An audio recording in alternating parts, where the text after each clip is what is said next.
Hello, hello. That was a very nice introduction. When Amber, founder of Extreme Hangout, got in touch with me and said, would you come to COP29 and speak at the climate conference? And I said, are you out of your mind? I don't know anything more than the average person about climate change. I'm not a green warrior. I'm not an activist. I'm not a climate change person. And she said, it's not about what you don't know. It's about what you do know, and you do know a lot about relief and recovery. And that is an important spoke in the wheel of what we're doing here today at COP29. So I said, all right. I gave it a think, and I said, I'll be brave and I'll come. I live in the Bahamas on a tiny barrier island, and I've lived there for 30 years. And over the 30 years that I've been there, I have seen incredible change in the weather. And the hurricanes that we now face are very different to the hurricanes we used to face 30 years ago. In fact, in 2019, we had a monster of a hurricane. Hurricane Dorian came through the Bahamas. And by the grace of God, the little island that I live on was spared, but 2 islands either side of us were completely obliterated, destroyed. And I realized that I needed to help. I needed to get involved. And I saw on social media a remarkable man called Michael Capone was doing something. He was rallying a team of volunteers. He was making an action towards going out to the Bahamas and bringing some change to these islands that had been devastated. So I tried to get in touch with Michael Capone, a very difficult man to track down. And finally, through a friend of a friend of a friend, I was given his contact details. And I rang him up and I said, Michael, I live in the Bahamas. I know a thing or two about Bahamas. I would like to get involved. He said, meet me in Miami. I was flying in from London very late. My flight was delayed. I arrived well after midnight, and I still thought it was worth going to try and find him. And I turned up on his doorstep. It's not a good story, is it? I'm turning up on the doorstep of a strange man well after midnight. And he opens the door, and I go in, and there is his beautiful apartment, all candlelit, and there he is with a beautiful girl and a skinless cat. And I thought, this is a very strange beginning. But far from being the James Bond baddie that he seemed to be in this apartment, he actually turns out to be the James Bond goodie. And what Michael Capone has done is he has founded an organization called Global Empowerment Mission, and they are a disaster relief agency. And so I spent many months with Michael in Miami and in the Bahamas, helping these 2 islands that have been completely destroyed. What's interesting about the work that Global Empowerment Mission do is that they are disrupting the space of disaster relief. And instead of just going in with the immediate need, with the immediate box of help, they do it in a 1, 2, 3. So when we went there in the Bahamas, yes, we had that box of help, and in it, it's very curated to each disaster. So there may be clean water, there may be a battery pack, there may be a blanket, there may be food for a week, there may be feminine hygiene kits, everything that you need after a disaster. But what Michael recognized was we needed to do more than that. So there's a 1, 2, 3 phase. The second phase is the gap phase. That's the phase where we take the evacuees and the refugees and we put them into housing. And we keep supporting them, trauma support, medical support, psychological support, whilst the phase 3 is being implemented. And that's where we get help from local governments. Phase 3 is where we rebuild. So it's not just that box of help. It's an actual system that goes all the way through to the other end. So phase 3, we rebuild communities and towns and schools. Global Empowerment Mission always say we need to get the kids back in school. When you've been through a trauma, any kind of trauma, natural or man-made, you've got to get your kids back into a routine. So we rebuilt schools. In fact, we rebuilt 3 schools in the Bahamas after Dorian.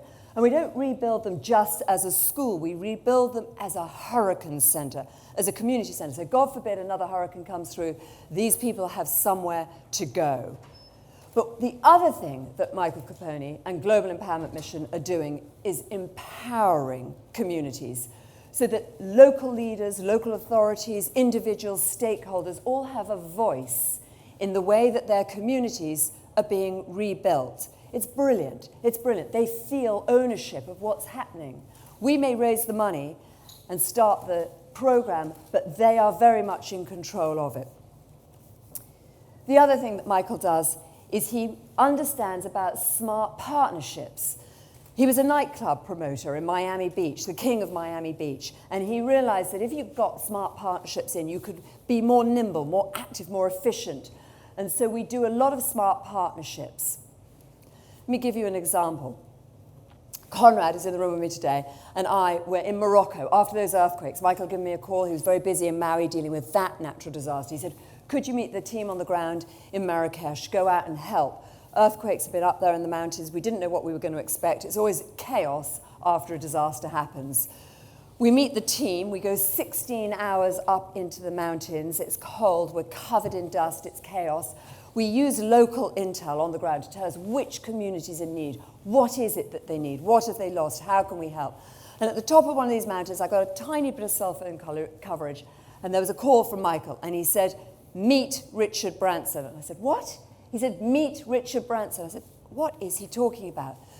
And I realized that in Michael's thinking, there must be something very clever about this. And we realized that Richard Branson was flying in to Marrakesh because his sister owned a hotel. And I knew that my mission on that trip was to meet Richard Branson. Of course, what Global Empowerment Mission were trying to do was align with Virgin Unite. We're at the top of a mountain by hook or by crook. 7:30 that night, I got a phone call through to Vanessa Branson, his sister, and I said, my name's India Hicks, we've got a friend in common.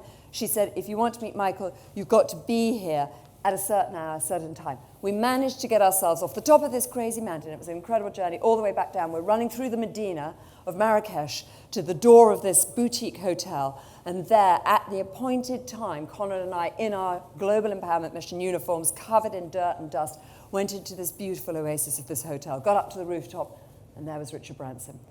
The point is that Global Empowerment Mission and Virgin Unite partnered on the relief work that was being done in Morocco. But that's very much how Michael works. Meet Richard Branson, and by hook or by crook, my God, we made it work. Another journey, a more difficult journey, Ukraine, a disaster area, not natural, but man-made. I've been going every couple of months out to Ukraine. I met Anna. Anna is in her 80s. Anna lives in an apartment building. And there were murmurs and mutterings that Putin was going to invade. But everybody thought, no, it can't be. Russia is our brother. And Anna and the residents of this building thought exactly the same. They were in the town of Bucha, which captured the world's attention after those civilian massacres. And Anna woke up one morning to find that a missile had landed in the top of her building.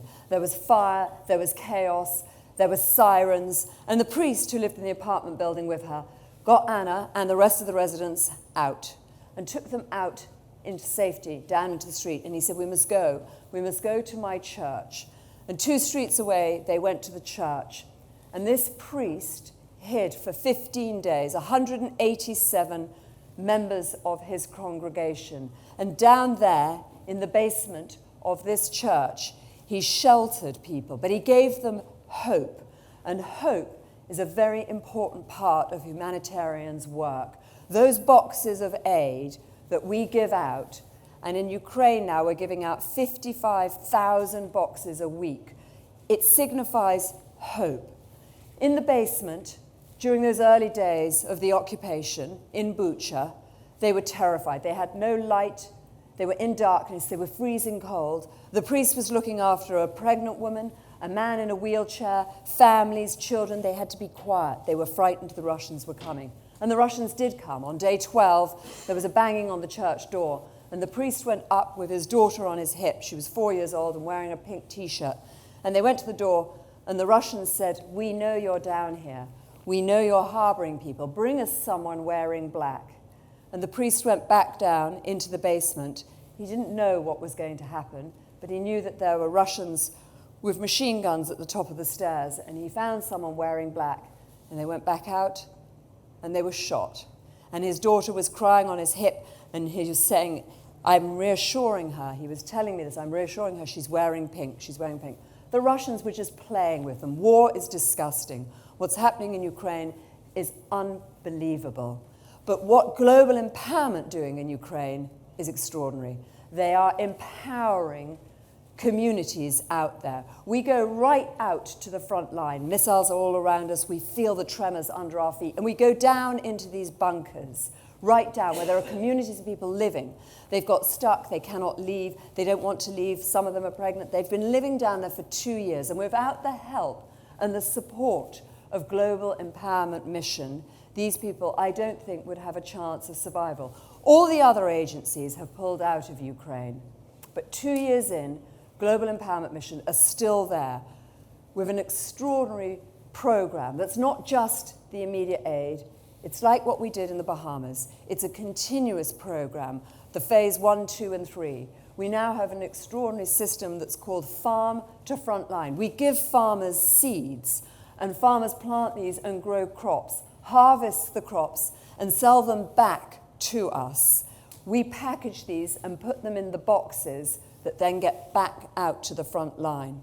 In the Bahamas, in Dorian, one of the craziness that happened after the hurricane was there was plastic everywhere, from the debris left from a very extreme hurricane, this monster Dorian.